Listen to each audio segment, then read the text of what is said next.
When Credit Suisse's CEO was on his knees before Ibrahim Traoré, the bank had come to the brink of bankruptcy within 48 hours. Everything had started with that small insult 3 days earlier. In Zurich's financial district, among the massive skyscrapers, made of glass and steel, stood the headquarters of Credit Suisse, one of Switzerland's most prestigious banks. That morning, no one knew that one of history's biggest financial crises was about to begin. The morning mist hung over Lake Zurich, like a silk veil obscuring the mountains beyond. The city was waking up to another day of precision and profit, where every transaction was measured in milliseconds, and every decision in millions. The Swiss franc was strong, the economy stable, and the banks, those monuments to discretion and wealth, stood as immovable as the Alps themselves. Or so everyone believed. Ibrahim Traoré, the leader of Burkina Faso, had worn an ordinary suit, not the expensive, tailored suits he usually wore for international meetings, but a simple, off-the-rack suit he had bought from a department store. In Geneva the day before, the fabric was polyester blend, not the fine wool he was accustomed to. His shoes were comfortable walking shoes from a chain store, not the handmade Italian Oxfords that usually graced his feet. His watch was a simple digital Casio, not the Swiss timepiece gifted to him by the African Union. He had deliberately chosen to appear as an ordinary African businessman, not a president controlling one of Africa's largest gold reserves. Transformation had been meticulous. His aide, Colonel Sankara, had helped him prepare. They had studied how middle-class African businessmen dressed, how they walked, how they spoke when trying to impress, but not having quite enough money to truly belong. Ibrahim had practiced his accent, making it thicker, less refined. He had rehearsed his backstory. Thomas Sawato, a mining entrepreneur from Ouagadougou, successful but not too successful, wealthy but not too wealthy. The reason for his disguise was strategic and personal. For months, he had been receiving intelligence reports about how Swiss banks were treating African clients. The reports were detailed and disturbing. Stories of discrimination weren't just anecdotal, they were systematic. African clients waited longer for appointments. They were subjected to additional scrutiny that white clients never faced. Their money was questioned, their success suspected, their very presence in these hallowed halls of finance treated as an anomaly that needed to be explained, justified, and often rejected. But reports were just paper. Ibrahim wanted to feel it too, experience what his people experienced. He remembered his father, a small businessman who had once tried to open an account in a French bank and had been humiliated. His father had never forgotten that humiliation had carried it like a scar until his death. Ibrahim understood that. Some wounds could only be understood by experiencing them. He had deliberately left his security detail at the hotel. Only Colonel Sankara knew where he was, waiting outside in a rented car with hidden cameras recording everything. The Swiss intelligence services, usually so efficient, had no idea that the president of Burkina Faso was walking their streets unprotected. It was a massive security risk, but Ibrahim believed some risks were necessary for truth. As he approached Credit Suisse's imposing entrance, he noticed the details that reports couldn't capture. The doorman, a middle-aged white man in an elaborate uniform, smiled warmly at the white couple entering ahead of him. The smile never reached Ibrahim when his turn came. It was subtle, just a slight cooling of warmth, but Ibrahim noticed. Had spent his life noticing such things. The revolving doors were heavy glass and chrome designed to intimidate as much as impress. Inside the lobby was a cathedral to capitalism. Marble floors polished to mirror perfection. Crystal chandeliers that cast prismatic rainbows. Artwork that cost more than most African schools' annual budgets. Every detail screamed exclusivity, superiority, separation between those who belonged and those who didn't. But the manager hadn't made his biggest mistake yet. The receptionist, Sandra Müller, no relation to Hans, was a 28-year-old Zurich native who had worked at Credit Suisse for 3 years. She prided herself on her ability to assess clients instantly. Her smile, trained in customer service seminars, could warm or cool in microsecond sans based on that assessment, When Ibrahim approached, the cooling was instant. "May I help you?" she asked in English. Though she had spoken German to the previous client, the assumption was clear. It's African. Probably didn't speak German. "Good morning," Ibrahim replied in perfect German, enjoying the brief flicker of surprise in her eyes. "I would like to open an account." Sandra's recovery was professional, but her warmth didn't return. "Do you have an appointment?"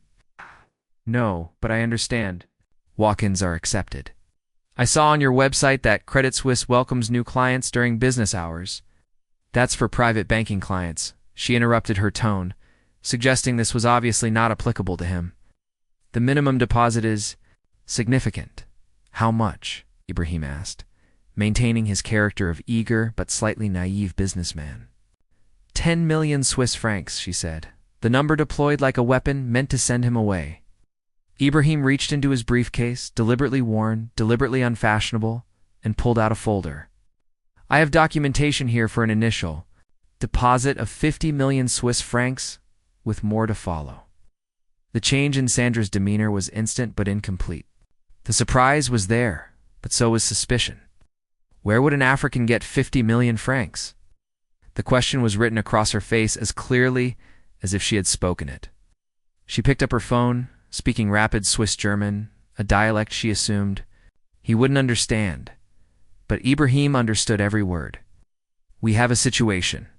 African man claiming to have 50 million, probably fraudulent, but get someone from compliance down here." Within minutes, a middle-aged man in an expensive suit appeared.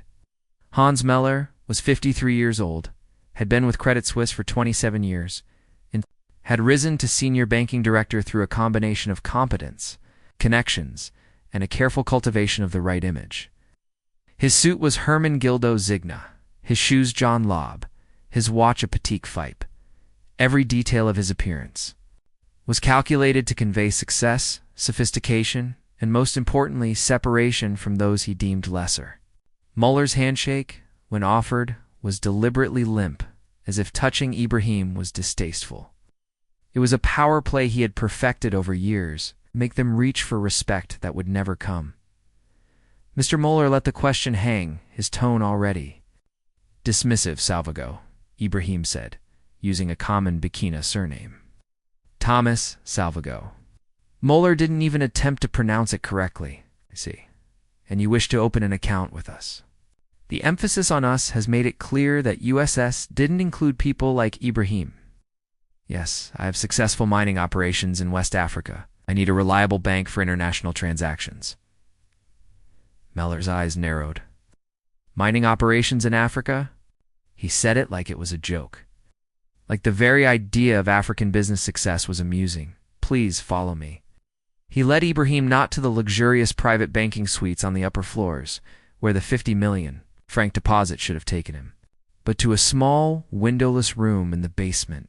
The contrast was stark. No windows, harsh fluorescent lighting, a metal table, uncomfortable chairs. It looked more like an interrogation room than a client meeting space. The message was clear. "You don't belong with our real clients." Just then, the phone started ringing. "Now," Mr. Soto Müller said again, mangling the pronunciation deliberately.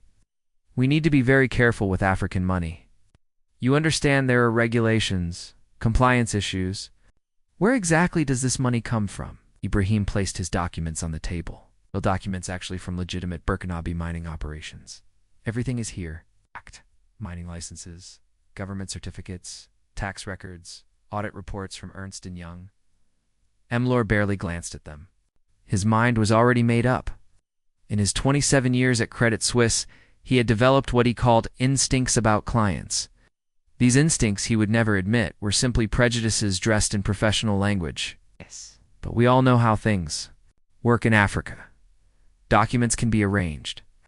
"Tell me, how did someone like you really get this money?" The racism was now explicit. Ibrahim remained calm, though inside he was documenting every word, every gesture, every micro-expression of contempt. "Someone like me, you know what I mean?" Müller said with a cold smile. "We've seen it before. Africans come here with suspicious money, claims of businesses that don't really exist.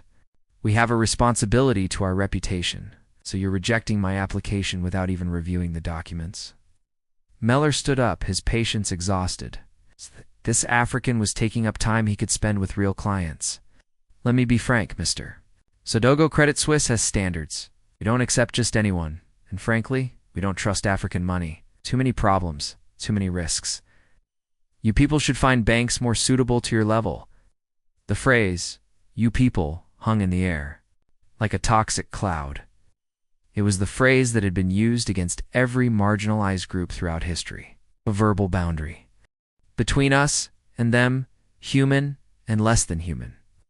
My people, Ibrahim repeated slowly, savoring the moment before the storm. And what exactly do you know about my people? Müller was getting impatient. In his mind, he had already moved on to his next. Meeting his lunch at the club, his normal world where Africans existed only as abstract concepts and risk assessments. Look, I'm trying to be polite here. The answer is no. Credit Suisse will not accept your money. Try Standard Bank or EcoBank. They specialize in African clients. The condescension was complete. Even in rejection, Müller couldn't resist indicating where Ibrahim belonged with the African banks, the second-tier institutions, the financial ghetto. Ibrahim stood up slowly. One question before I go, Mr. Müller. Does Credit Suisse have any investments in Africa? Müller laughed, the sound sharp and dismissive. Of course, we manage portfolios worth billions in African bonds, minerals, and commodities. Very profitable. So, you'll take African resources, but not African clients. That's different. Those are legitimate investments through proper channels. It's not some mining operator who probably got his licenses through bribes. The accusation of corruption thrown so casually was the final insult. Müller had no evidence, had barely looked at the documents, but in his mind, African plus money equaled corruption. It was an equation he had never questioned. Ibrahim pulled out his phone. May I make a call? I need to inform my associates about this decision. Müller waved dismissively. Make it quick. I have real clients to attend to. When the Swiss Central Bank intervened, Ibrahim dialed a number. The conversation was in Moor, a language Müller obviously didn't understand. But the tone was clear, calm, decisive, authoritative. What Müller didn't know was that Ibrahim was speaking to the president of the African Union Commission, initiating a plan they had discussed but hoped never to implement.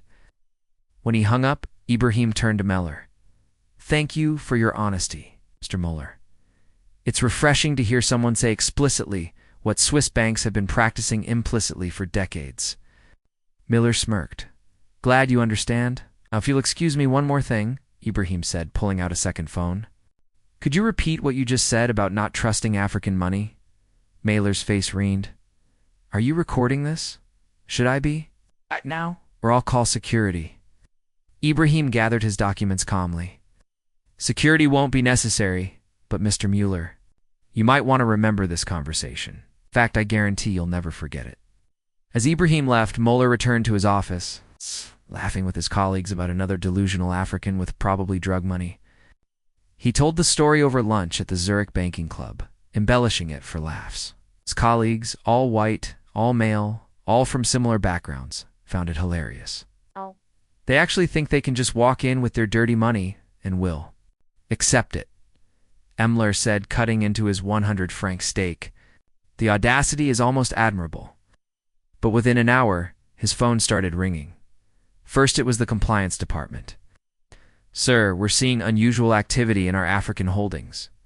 What kind of activity? Burkina Faso has just announced the immediate freezing of all Credit Suisse assets in the country pending a discrimination investigation.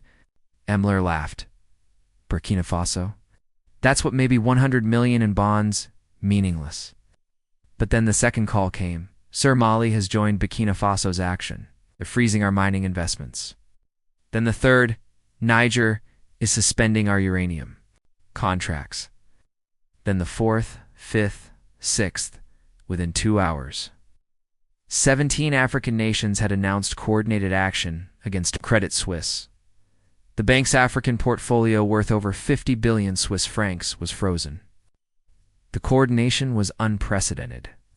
For decades, African nations had been played against each other by international financial institutions. Divide and conquer had been the strategy, but Ibrahim had spent 2 years building an alternative. Quiet. Agreements, mutual defense pacts, a recognition that an attack on one was an attack on all. MHOS assistant Greta rushed in. Sir Bloomberg is calling. Reuters, Financial Times, they all want statements about the African freeze. The stock market opens in an hour. Müller's hands were shaking as he called the CEO, Markus Steinberg, who was in Geneva for a World Economic Forum preparation meeting. Marcus, we have a situation? I'm watching the news now. Steinberg's voice was ice cold. What the hell did you do?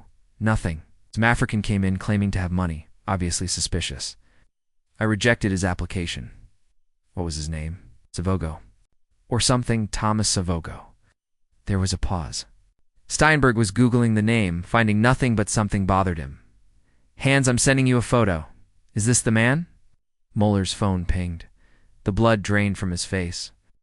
It was the same man, but in the photo, he was wearing military dress uniforms standing at a United Nations podium. The caption read, President Ibrahim Traoré of Burkina Faso addresses the General Assembly on economic sovereignty. Ibrahim's single phone call would crash the entire system. My God, Müller whispered. You rejected the president of Burkina Faso. Steinberg's voice was deadly quiet. The man who controls the African Union's financial committee who just last month signed a mutual defense pact with Russia and China regarding economic warfare. He didn't identify himself. He used a false name. Get me everything. Every word that was said, every document. And Hans, pray that we can fix this.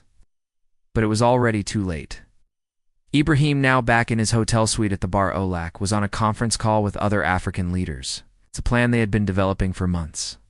The complete withdrawal of African assets from discriminatory European banks had found its perfect catalyst.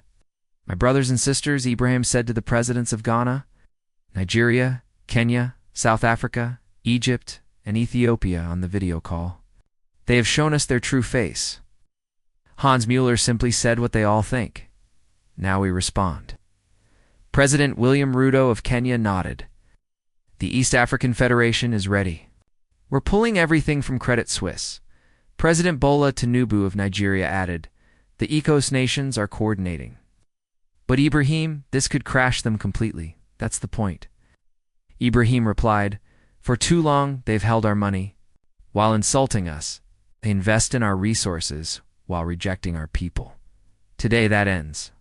President Cyril Ramaphosa of South Africa raised a concern.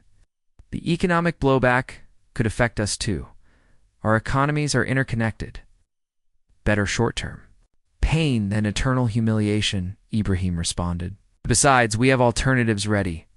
He pulled up another screen showing agreements with Chinese, Indian, Brazilian, and Russian banks. The BRICS nations had been waiting for an opportunity to challenge Western financial hegemony. This was it. Meanwhile, at Credit Suisse headquarters, panic was setting in. The bank's stock had dropped 15% in the first hour of trading. Clients were calling worried about exposure to African markets. The Swiss Financial Markets Supervisory Authority FINMA had announced an emergency review. When the manager's past came out as the crisis deepened, journalists began investigating. Who was Hans Müller? What they found was damaging beyond imagination. Sarah Chen, an investigative journalist at the Neuzerker Zeitung, had received an anonymous tip. Check Müller's past rejections. What she found was a pattern spanning 2 decades. Müller had rejected 94% of African applicants compared to 12% of European applicants. The reasons given were always vague: compliance concerns, reputational risk, portfolio balance. But when she dug deeper, interviewing former employees, a different picture emerged. A former colleague speaking on condition of anonymity revealed Hans had a system. Any African application went straight to the bottom of the pile. He would find any excuse to reject them. He once rejected a Nigerian billionaire because he didn't like the font on his business card. But the worst revelation came from Müller's own emails leaked by a disgusted IT employee. In one exchange from 2019, Müller wrote to a colleague, "Another day, another African trying to pollute our client base, rejected him in record time, under 3 minutes." Another email from 2020. The Ugandan minister's wife came in today, claimed to have 20 million. I told her, we don't accept money that smells like corruption. She left crying. Sometimes this job has its perks. And from 2021, management wants us to be more inclusive. I'll be inclusive when Africans learn to be civilized. When these emails were published, the public reaction was explosive. Afro Swiss Bank began trending globally. Protests.